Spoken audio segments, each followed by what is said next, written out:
안녕하세요. 네, 안녕하세요. 천안중고등학교 재학생 최예근이라고 합니다. 감사합니다. 먼저 우리 학교는 일본 히로시마 부속대학고등학교와 2010년부터 현재까지 약 15년간 국제교류 활동을 이어오고 있습니다. 1년에 2회 각국에서 한 번씩 한일 공동 수업을 운영하며 약 60여 명의 한국, 일본의 학생들이 수업에 참여합니다. 현재 제31차 한일 공동 수업을 진행하고 있으며 한일 공동 수업에서는 주제별 탐구 활동과 R&D 프레젠트 앤 디스커션을 수행합니다. 주제별 탐구 활동은 한국, 일본의 학생들이 팀을 이루어 과학기술 및 수학, 정보 분야의 탐구를 수행하며 실험 결과 분석 및 토론 과정을 통하여 과학적 의사소통 능력을 향상시키고 있습니다.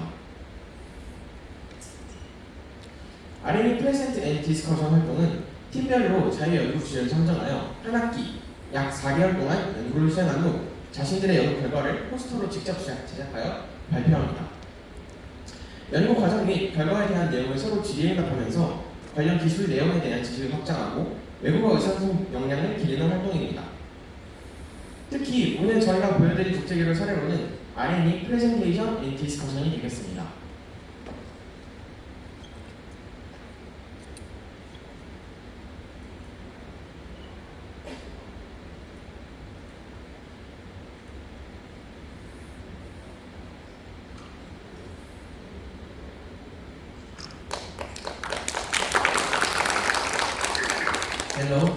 Hello everyone. The topic of our research is quantitative analysis of heavy metal absorption by deionized discarded blood waste. These are our presentation outline. Near our school, there is a stream called Wonsangcheon. One day, we read a news article stating that this stream was contaminated with heavy metals.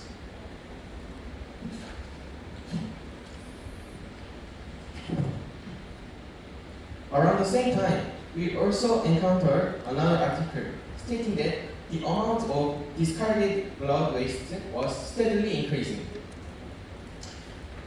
As a result, we begin to consider how we might help address both issues at the same time.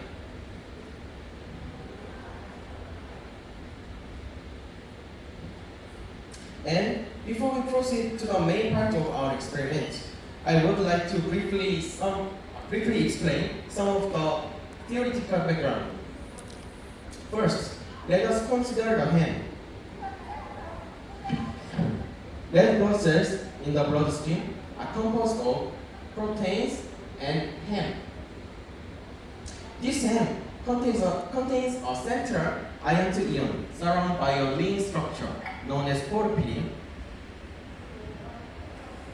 In our research, we removed the ion from hem, obtaining what is referred to as the ionized hem, and used this material to test its ability to absorb heavy metals.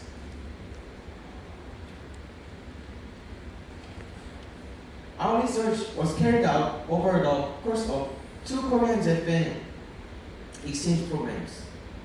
The primary objective of the first session was to determine whether the ionized hem is capable of absorbing heavy metals. Through our initial experiments, we confirmed that it does possess this capability. Therefore, in the following phase, we set a more advanced research objective to conduct a quantitative measurement of the heavy metal absorption rate by the ionized hem. Next, Joseph Song will present process of our research.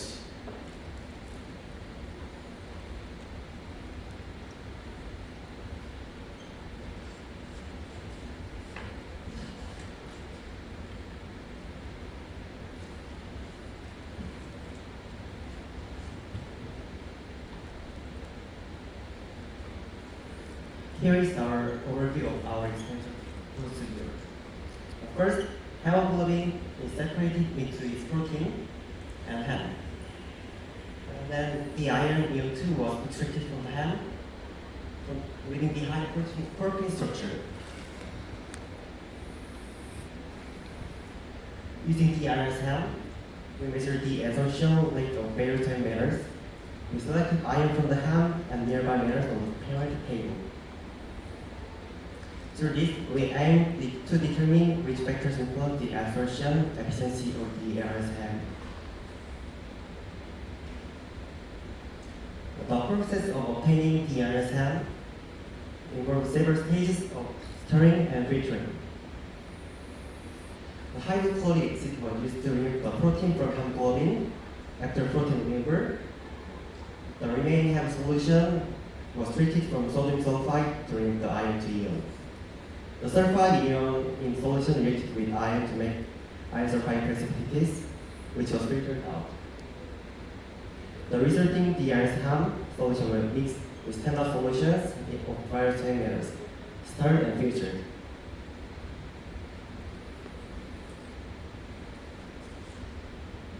The concentration of heavy metals was measured using a UV spectrophotometer, which detects absorbance changes related to concentration. These are the heavy metal removal rates we observed from the iron's hem. As you can see, the absorption rate for nickel, zinc, copper was over than 50%. However, the aluminum, this absorption rate for aluminum was lower than the other metals. Next, Taeyeon Kim will present the result of our experiments.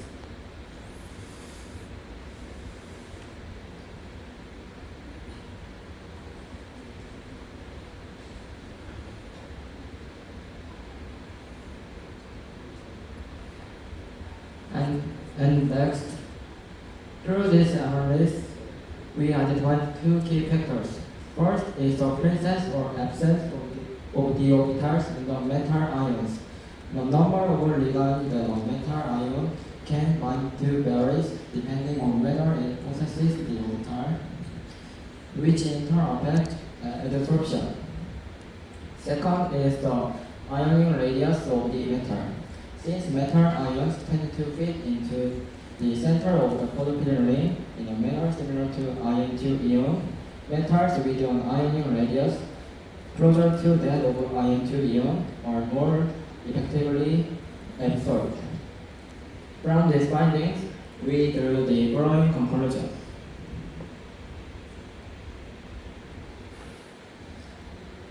The ionized hem is capable of significantly removing metals such as copper, nickel, zinc, and aluminum from aqueous solutions. Due to its structural properties, the ionized hem shows higher adsorption efficiency for metals that have the orbitals compared to those that do not. In addition, metal ions with ionic radii similar to ion to ion tend to be absorbed more effectively, often resulting in the formation of visible precipitates. In conclusion, we discovered a method for purifying heavy metal contaminated water using discarded blood waste. This method could serve as a new solution for treating polluted river water or industrial wastewater, and has the additional advantage of being environmentally friendly due to the use of waste materials. However, we believe this is not the end of our research. It is important to continue exploring how this method can be further developed and implemented for practical use. That concludes our presentation.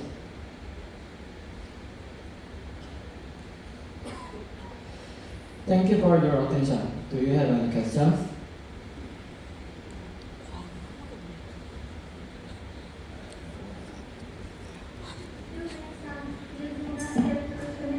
The major results. Could you explain exactly how that was done?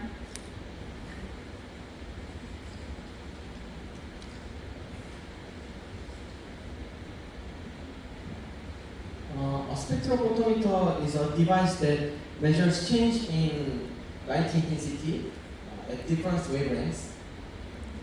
Since each element has a specific wavelength at which it absorbs most light, we identified those wavelengths and measured the observance of analyzed the results.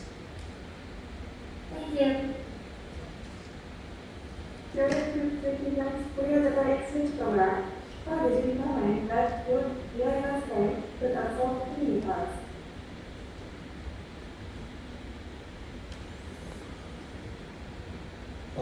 At first, we used a simple heavy metal detection kit to check the presence of metal.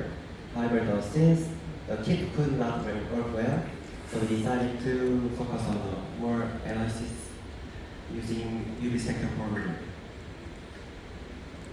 Thank you. What chemical reactions were used to extract propylene from hemoglobin? First, we start hemoglobin with diluted hydrochloric acid to separate it into proteins and hem. We then filtered the solution to isolate the hem. Finally, while reacting the hem with sodium sulfide, we formed iron sulfide, which was filtered out, leaving only propylene without the iron layer. Thank you for listening. Thank you very much.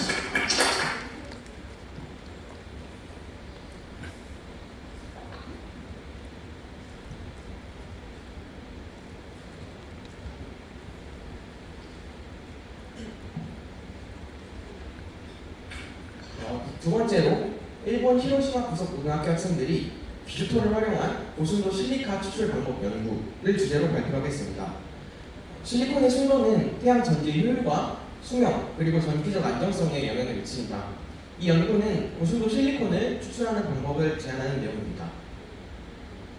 It's your turn.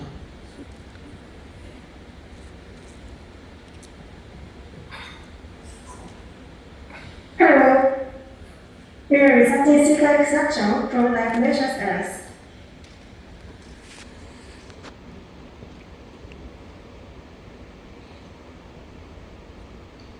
First, let me tell you about the background. Today, the semiconductor market is expanding, which poses a great demand for silicon. The current method of extraction which can be used as silicon, is to extract it from silicon oil. However, this method has a problem for energy efficiency.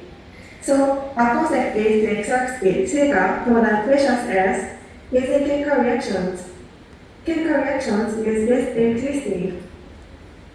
Our goal is to research how to purify pure silicon from the precious earth and to contribute to the increase of silicon production. So, before explaining the process, let me explain the principle. The main component of the precious earth is silicon, but it contains some impurities like organic matters. So, we extracted pure silicon by using these chemical reactions. First, silicon or silicon dioxide is a acid oxide, so it reacts with basis sodium hydroxide. Next, sodium silicate from the first reaction is a kind of weak acid. So, by adding strong acid, this acid is weak because weak acid has no degree of ionization. Finally, by drying it, silicon can be obtained. Based on these principles, we conducted an experiment. We hypothesized that taking organic matter prevents precious earth, but leads to the extraction of high purity silicon. So the purpose of the experiment is to study the effect of baking on silicon extraction. The method is as follows. First, bake the precious earth for 2 to 2 hours at 800 degrees. Next, stir with sodium hydroxide for 1 hour at 80 degrees and filter each sample. Next, adjust the pH of the solution to 10.5 and filter it again to remove impurities. And furthermore, adjust the pH of the solution to 9, and filter it to get the silica precipitation.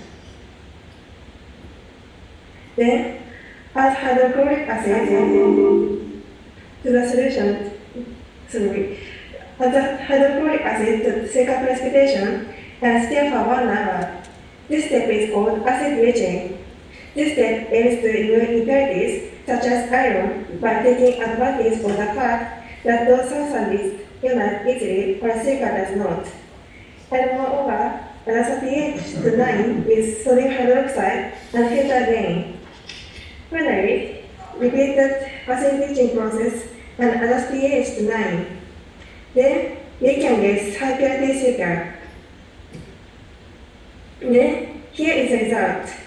We use molecular ion method to get the concentration of silicate ion.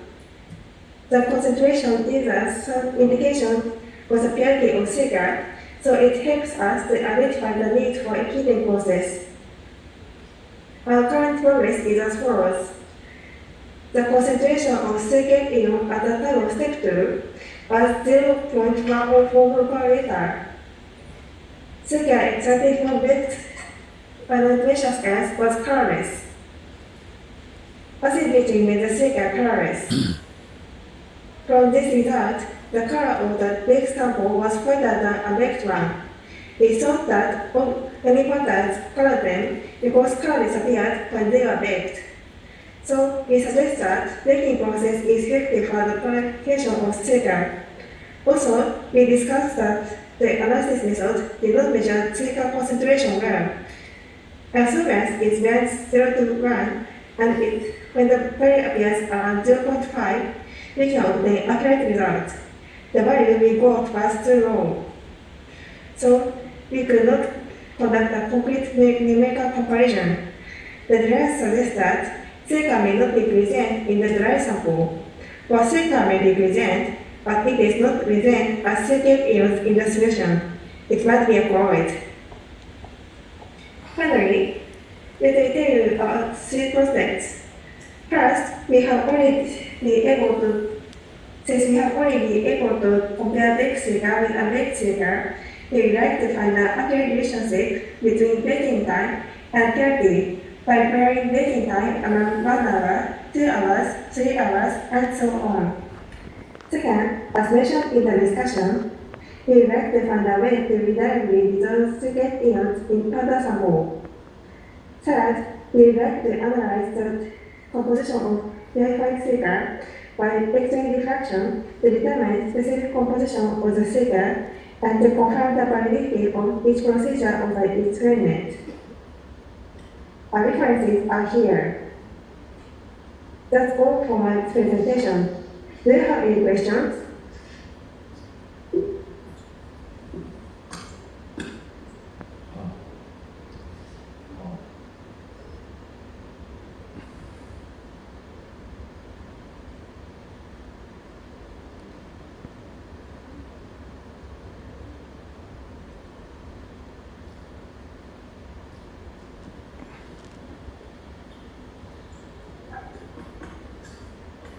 First question, what is diatomaceous earth? Thank you for your question. Diatomaceous earth is a kind of earth made from dead bodies of diatom, a phytoplankton which contains silicon dioxide in the cell. Thank you. Second question is, what does absorbent mean? Thank you for your question. Absorbance is a term which describes how much light a sample absorbs as a proportion. Thank you. And last question, how are you trying to measure the purity of silica using the value of absorbance? Thank you for your question. To measure the purity of silica, we made a solution by adding sodium hydroxide to dry samples and measure the concentration using the value of absorbance. We saw that comparing the concentration of solution with silica extracted from the diatomaceous earth with the concentration of the solution of pure silica, we can calculate the purity of silica. However, we could resolve the silica well. So we are now trying to find out how to resolve silica as a second year. Thank you. So thank you for listening.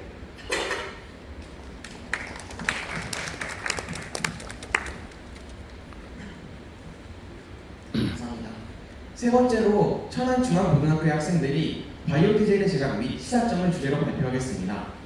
음식 조리에 활용된 콩기름과 클로렐라라는 미세 재료로부터 바이오 디젤을 추출하여 그 열량을 측정하고 화석 연료의 대체 에너지로서의 활용 가능성을 연구하였습니다. Hello, I'm Sumin Lee.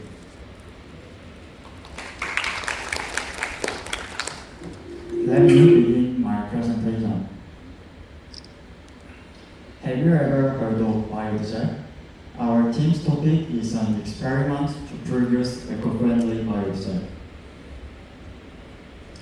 Today's presentation will start with motivation, what is biodiesel, 29th Korea-Japan exchange program, 30th Korea-Japan exchange program, and Q&A.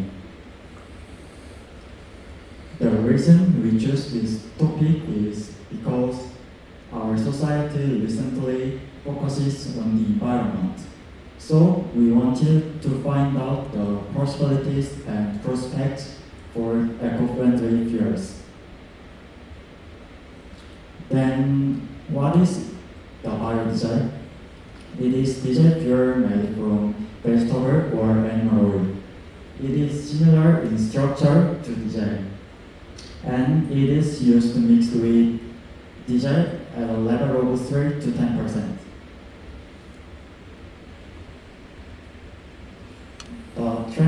The reaction of trans-esterification is key of biodiesel production.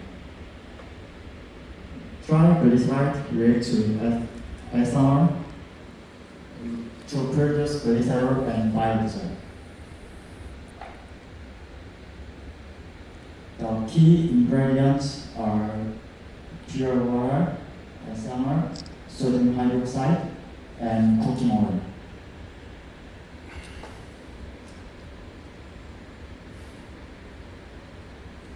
First, we mix ethanol and sodium hydroxide. Second, add the mixture to cooking oil. Third, mix them. Next, add the water and wait for the layers to separate. The up layer is low purity biodiesel, down layer is glycerin plus impurities. Once the layers have separated, heat them to create low purity and high purity biodiesel.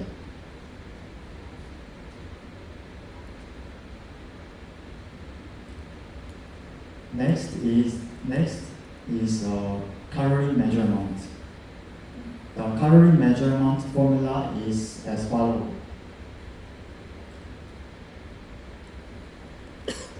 We measure the burning time of cotton soaked in biodiesel and the temperature change of the water. Here are the results. This graph shows the temperature change over time. Yellow line is regular cooking oil. Blue line is low purity biodiesel. And red line is high purity biodiesel. Look at this graph. High purity waste cooking oil biodiesel has the highest calorific value, and waste cooking oil has more calorific value than regular cooking oil. Compared to the diesel and ideal biodiesel, waste cooking oil high purity biodiesel was only about 500 calorific value smaller than ideal biodiesel. Next is 30th Korea-Japan exchange program. We make biodiesel with microalgae.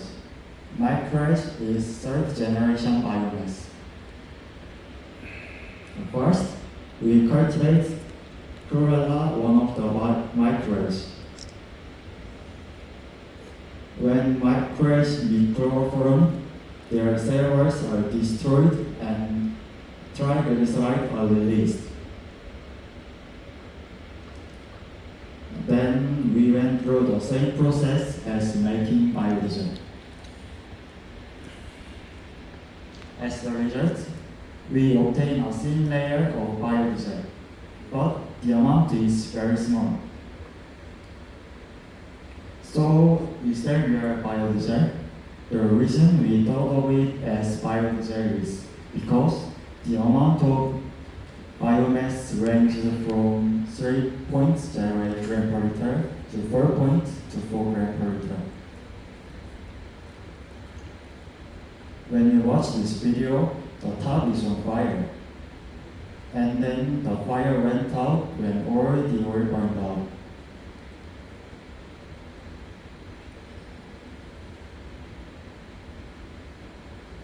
The white microbes is called future fuel because they have a high fat content and high unit production volume, and they take a short time to grow.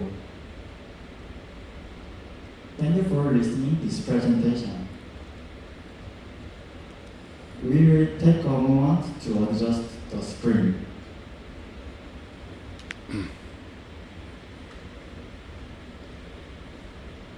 We are ready to question. Have you any questions?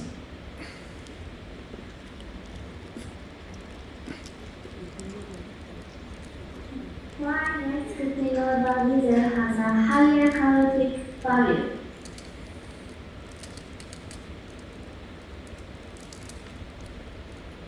Waste cooking oil contains animal fat, and regular cooking oil doesn't have it.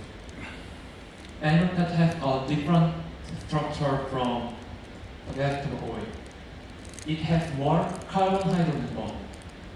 Carbon-hydrogen bond has a high energy. When we burn the waste cooking oil, the bond is broken and it generates energy. Waste cooking oil biodiesel has a more carbon-hydrogen bond. That's why the waste cooking oil biodiesel's calorific value is higher than regular cooking oil biodiesel.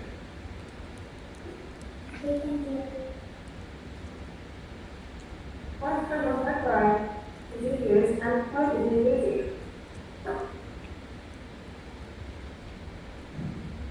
Thank you for your question. We used chlorella. Chlorella is very tiny microalgae. Because tiny microalgae have remarkable photosynthetic capability, their growth and cultivation rates are generally faster than other microalgae. Also, chlorella is highly accessible. That's why we used chlorella. Thank you.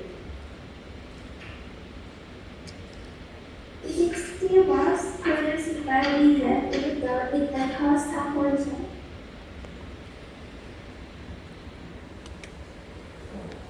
Yes, even though biodiesel production uses energy and chemicals, is still worth it. If waste oil isn't treated, it can pollute the sewage system, and microalgae can absorb carbon dioxide, helping to fight climate change. Biodiesel reduces fossil fuel use and promotes recycling. So, despite some downsides, it's a valuable and sustainable energy source. Thank you. Thank you for listening.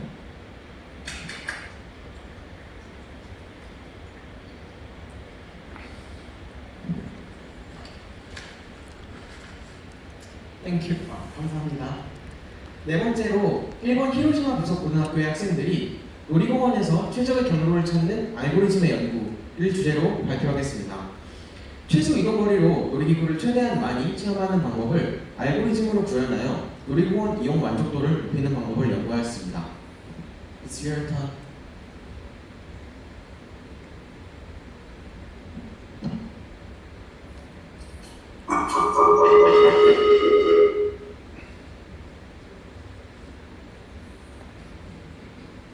my name is Matsumoto Mona. And Yamada Kaho. Now we are going to start our presentation.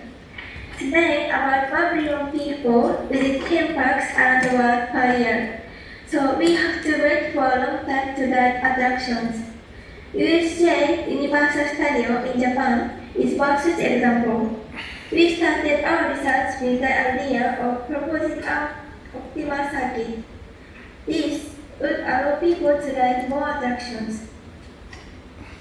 Next, I will explain about research methods. We focus on USJ as a research target, and the time limit is 780 minutes from 9 a.m. to 10 p.m. Satisfaction ratings are based on the USJ attraction ranking website. The most popular attraction satisfaction is 100 points. 5 points are deducted for each attraction ranked lower.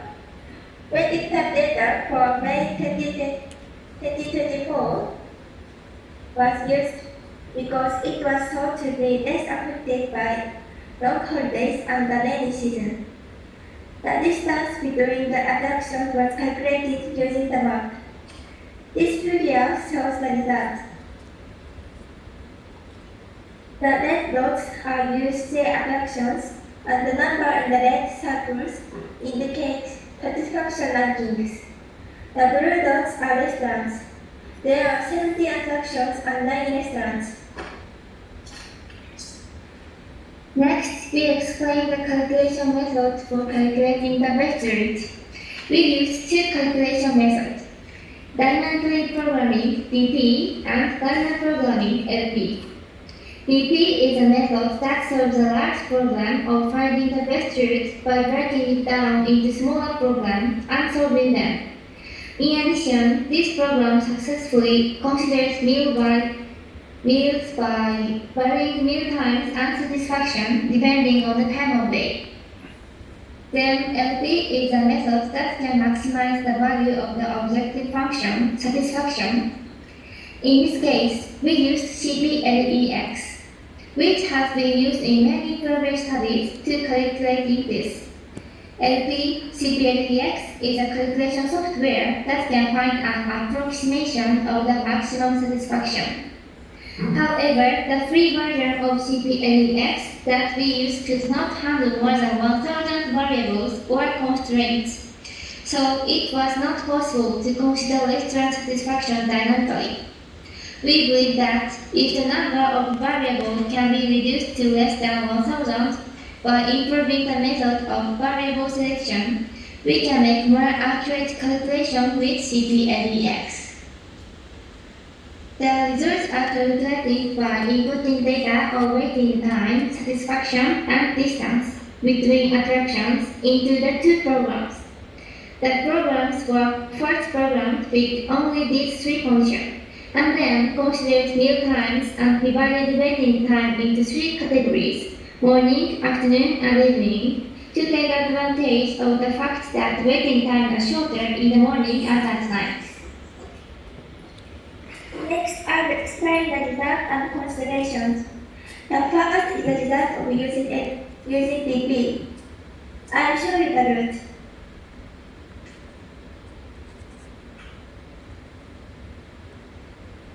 Please look at the screen.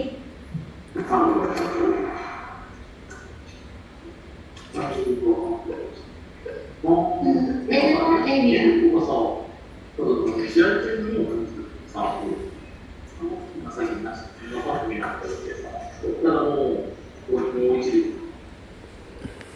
And Joyce and Harriet Dream and Mario area and restaurant and Jurassic Park, Minion area,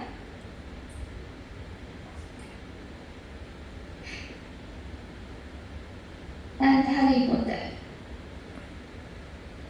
Jaws, and Go.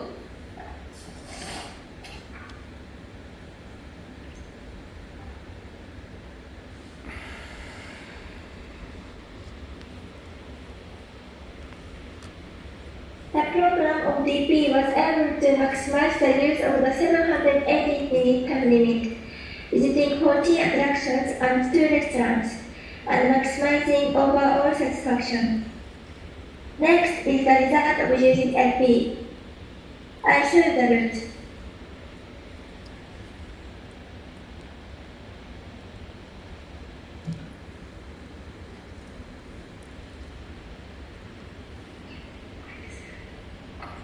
Please look at the screen. Jurassic Park area and restaurant, Minion area and restaurant, Jaws and Harry Potter area and restaurant, and Elmo area.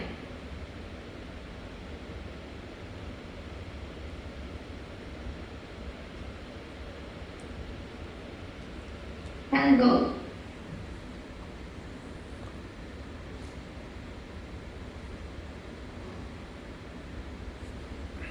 This program visited 11 attractions and 3 restaurants. More restaurants were visited than DP because unlike DP, LP didn't vary Wales' satisfaction with the time of day, so it was not blended on the time of day. Next, I will explain the common points. As you can see in the simulation, 2 routes are not in the circular pattern, contrary to our hypothesis. Also, in this program, visitors often moved in the same area with a short travel distance, but it often didn't take the shortest route. It is thought that the travel time is very short compared to the waiting time, so it was difficult to take it into account. And the number of attractions was also related to the maximization of satisfaction, because both routes visited not only attractions with high scores, but also attractions with low scores and short waiting times. However, we think that this could change again depending on the setting of the satisfaction value gaps. Now, 5 points were deducted for each attraction ranked lower. Also, we are creating a website which can show the best route for each customer. This site can present the best route depending on your generation and attraction preference.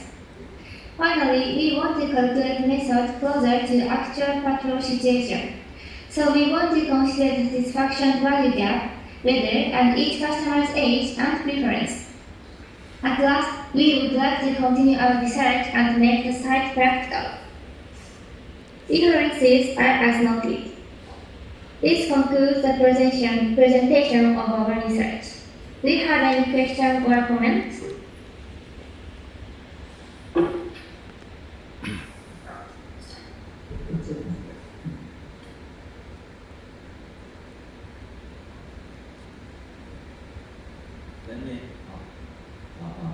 Let me ask a question. What longer travel distances and longer range? We cannot hear your voice. Okay. Let me ask a question. Want longer travel distances and longer waiting time reduce satisfaction? Thank you for your question. DP considers only satisfaction, while LP considers maximizing satisfaction while minimizing travel distance. So it depends on which weight is given to which. Thank you. My question is, if people always seek the optimal route, will the optimal route be optimal? Thank you for your question. Currently, the optimal route is created separately by age and preference, so each customer can choose their own optimal route and there will be no concentration. Thank you for listening. Thank you. Thank you for answering.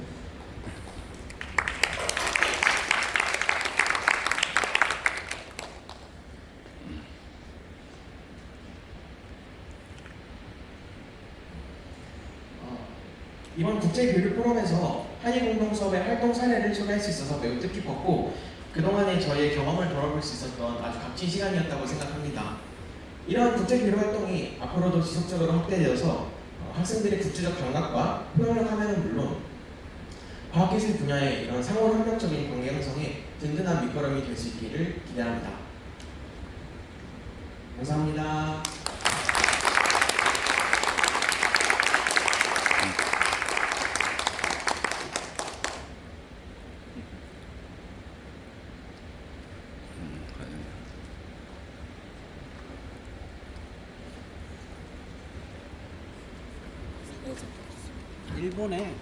일본에 끝났다. 선생님 끝난 건가요? 선생님이 마무리 멘트를 마무리 일본에 해줘. 질문은 30분 되고 있습니다. 계속. Thank you for your cooperation.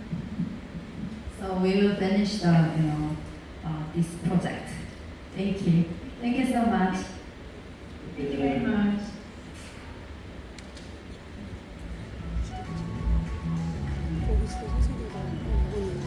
Recording.